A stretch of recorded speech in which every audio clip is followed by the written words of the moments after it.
today, not sure if you saw it, CENTCOM just asked to deploy the Army's Dark Eagle hypersonic missile to the Middle East for possible use against Iran. The Dark Eagle is the U.S. Army's first deployed hypersonic missile, a hypersonic weapon. Officially designated the long-range hypersonic weapon, it carries a glide body that travels the speed above Mach 5, with a range exceeding 1,725 miles. It's designed to strike high-value, time-sensitive targets that current weapons can't reach in time or can't penetrate, which is like hardened underground facilities, deeply buried command bunkers. Do you know anything about that hypersonic missile that they're referring to? Well, I know what you said. I am uncertain about the claims that are made. We don't know with certainty what it will or won't do in terms of explosive power.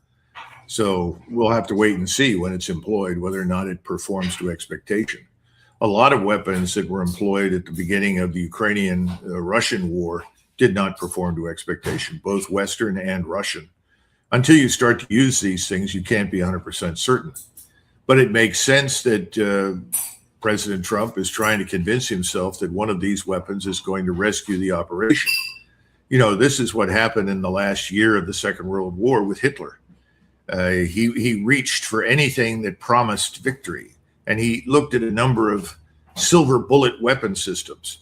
Now, those silver bullet weapon systems could have been enormously powerful if he had started on that path back in 1940, but he was 4 years too late, and frankly, those weapons made no difference to the outcome of the war. I would argue right now that we're in a similar position. So we bring in these hypersonic missiles. That's great. How many hypersonic missiles are we going to fire? How many can we produce in what short period of time? How much intensity can we sustain with those weapons? I mean, these are all the critical questions. I don't know, but my suspicion is you're not going to be able to do much with that particular weapon system that is going to change the attitude and mindset of the Iranian government. And that's for the reasons that you already brought up.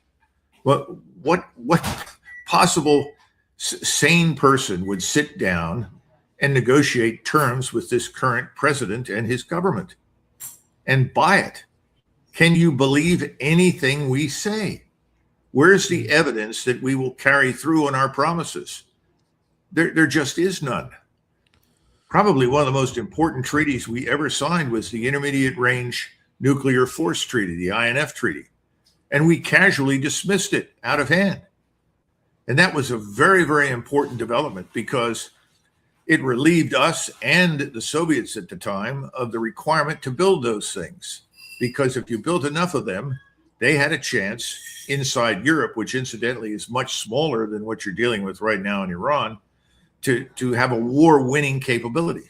So ultimately, both sides said, fine, we'll eliminate the category. We threw it out.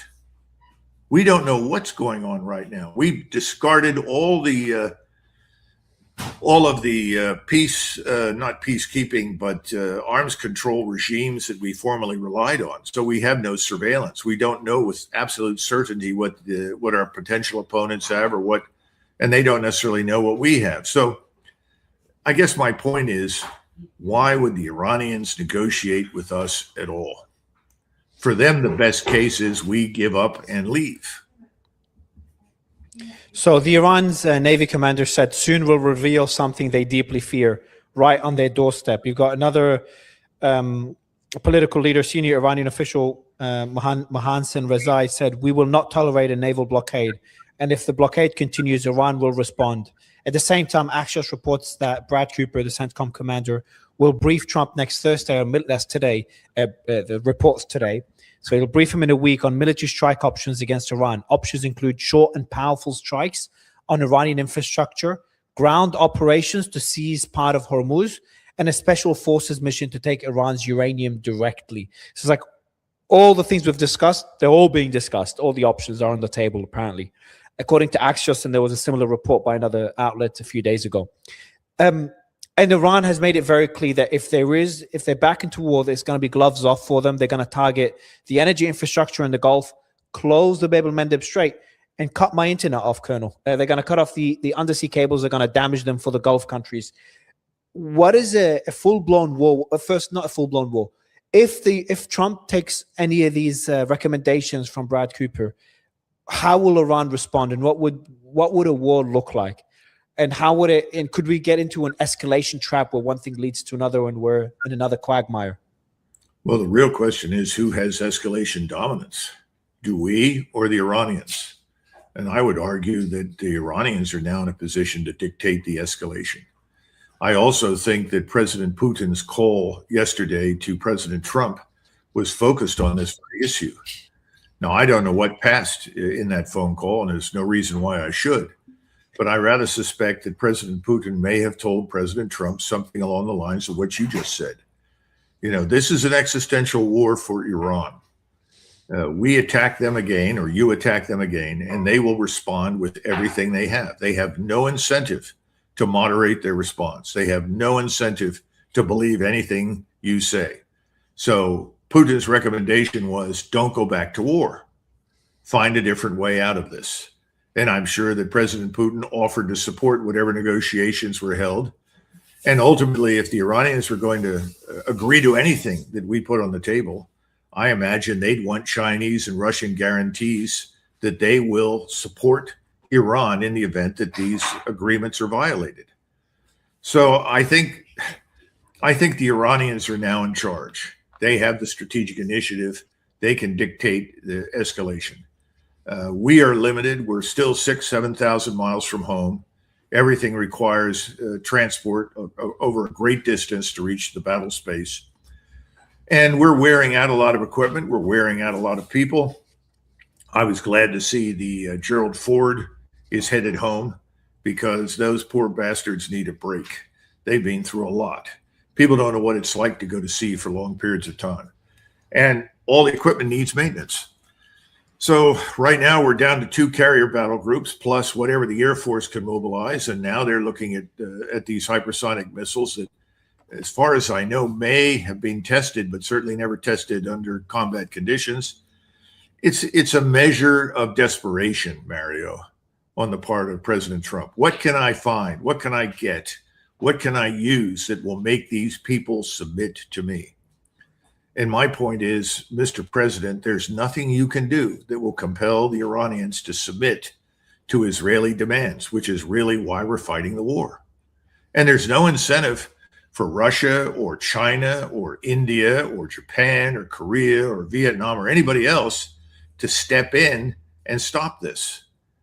There are a lot of people right now looking at what's happening to us, and they look at this as comeuppance for our extreme arrogance and mistreatment of so many people in the world over many, many years. Americans don't understand this. In the United States, anybody who is in a U.S. military uniform wears a permanent white hat. He's a good guy. Everybody he fights is a bad guy.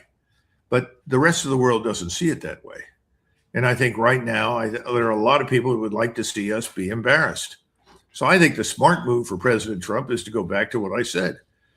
This is a terrible crisis. It's harming everyone. It's time to open the Persian Gulf. I am directing a suspension of all military operations against Iran, and I am disengaging our forces from the region. We will find a different way forward, and we will welcome mediation from powers that are willing to do so to resolve our differences with Iran. But again, there's a problem, Mario.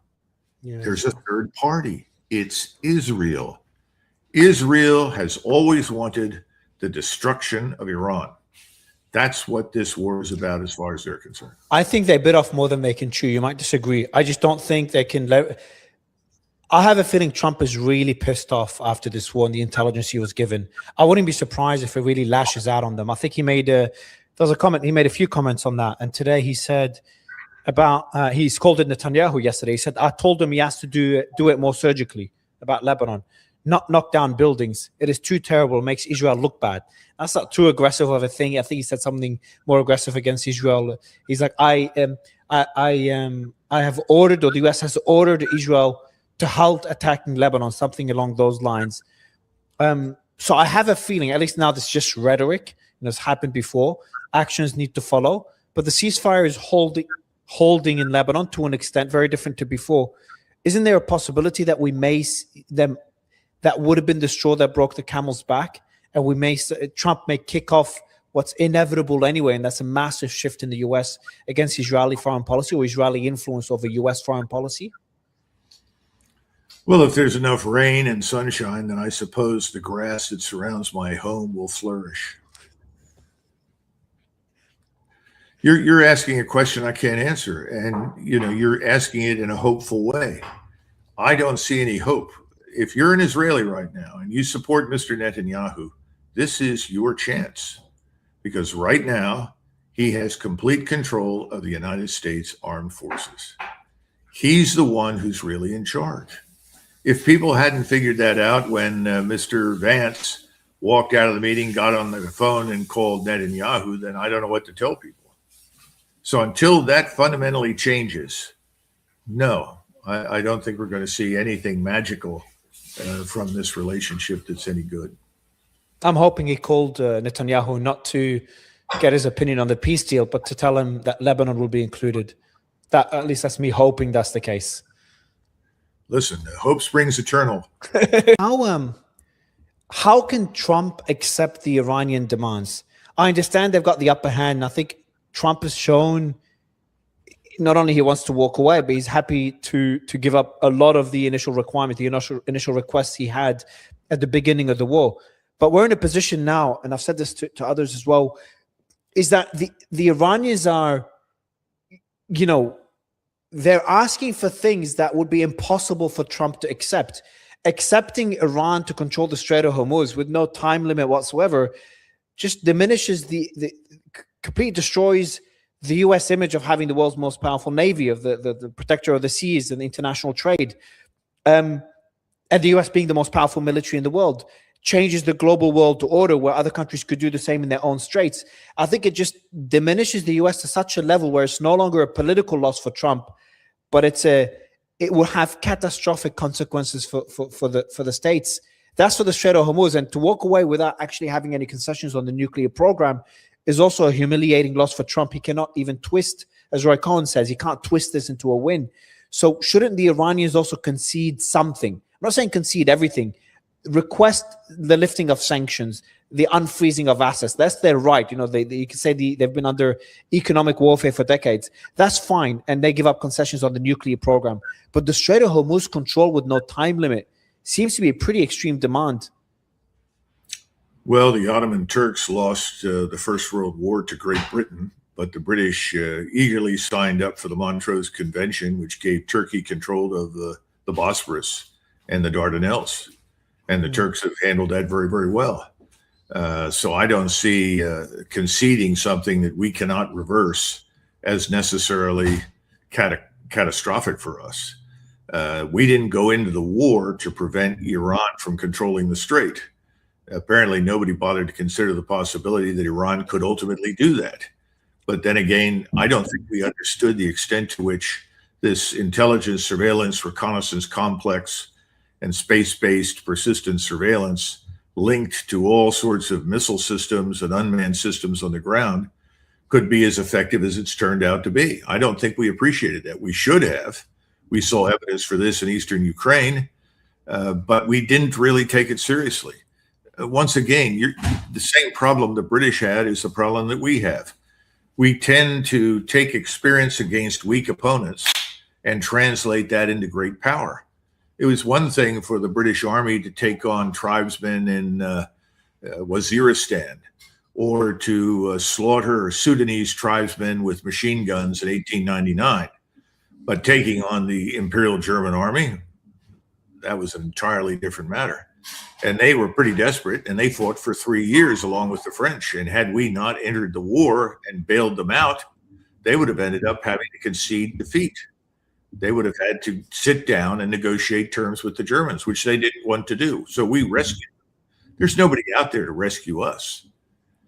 So I think one of two things has to happen. If President Trump cannot find it in his heart to come to terms with the reality that this is something he can't win, if he's not willing to make any concessions and he wants to drag this out month after month after month, which is a distinct possibility that we should not exclude, even if he begins to launch more strikes, those strikes are not going to produce the effect that he wants.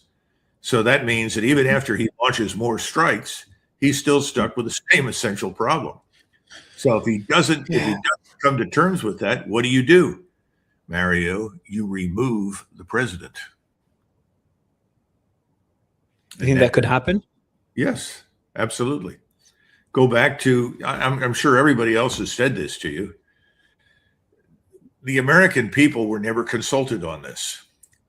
How could this war have come about without any real consultation with the American people? The Americans weren't asked to vote for it. No one went to the American people and made the case for it. The president never gave a speech that said, we are going to fight Iran. We're going to war with Iran. And we're going to war because the Israelis don't want them to have nuclear weapons, and we agree with that. And because the Israelis don't want them to have their ballistic missile arsenal, and we agree with that. And the Israelis don't want Iran to cooperate with anyone in the region against them, and we agree with that. He never built the case. And if he had tried to do that, most Americans would have said, what? Why are we going to war again? Because this is what Israel wants? He's never articulated the criticality of fighting to the American people. So what do? Well, he didn't have to go to Congress because Congress is on the hook for the Israel lobby. The Israel lobby controls the House. It controls the Senate. It also obviously controls Donald Trump and the White House. And people are saying, oh, that's not true. You don't control Donald Trump. Well, I've got news for you. If he didn't control Donald Trump, he wouldn't have gone to war. And for the people that argue, well, this is really about China. And the idea is you're going to hurt China by choking off the Persian Gulf. Well, that's a pretty dumb idea, because if you actually try to do that, you're going to end up in a war with China. And China is not a weak opponent. And whatever victories you had over Iraqis or Afghans or Libyans or anybody else are absolutely meaningless. This is a peer power.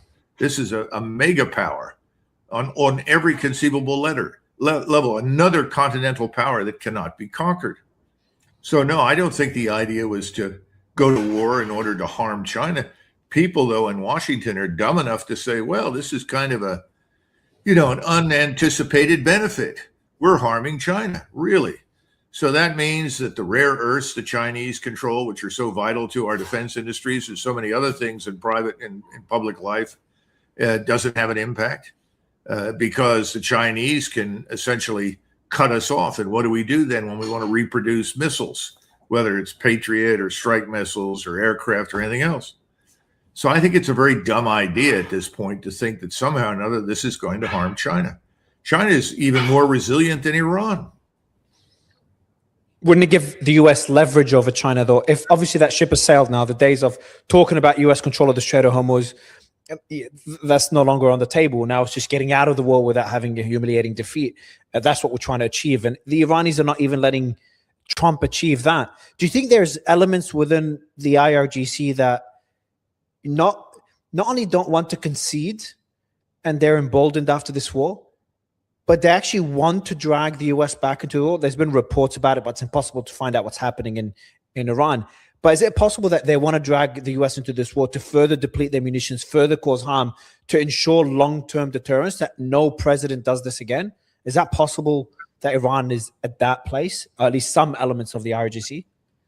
Well, I'm sure there may be some people like that, but I don't think that characterizes the national purpose.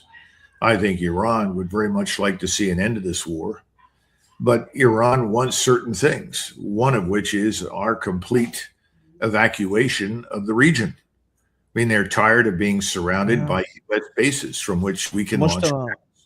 Mustafa said this today in the statement. I'm not sure if you saw it, but he talked about American bases no longer being in the region. Yeah, absolutely. And, I don't blame him at all. But I would go a step further. Those bases are no longer useful. Why are they not useful? Because they can be easily attacked and destroyed with what? Precision-guided weapons guided from space, with the benefit of persistent surveillance.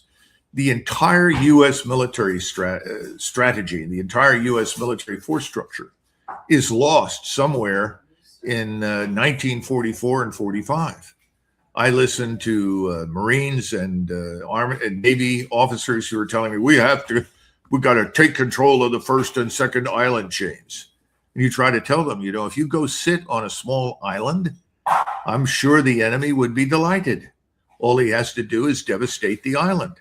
How long do you think Guam would last in a war with the Chinese? 15 minutes? 30 minutes? I mean, this is crazy. Unless you have an island that you can go into the size of Borneo, whatever you try to occupy and utilize is not going to last. In other words, the whole, what I would call 19th century, mid 20th century strategic mindset is irrelevant. And what Iran has learned to do, many, many other middleweight powers are going to be able to replicate. That's the other lesson. Yeah.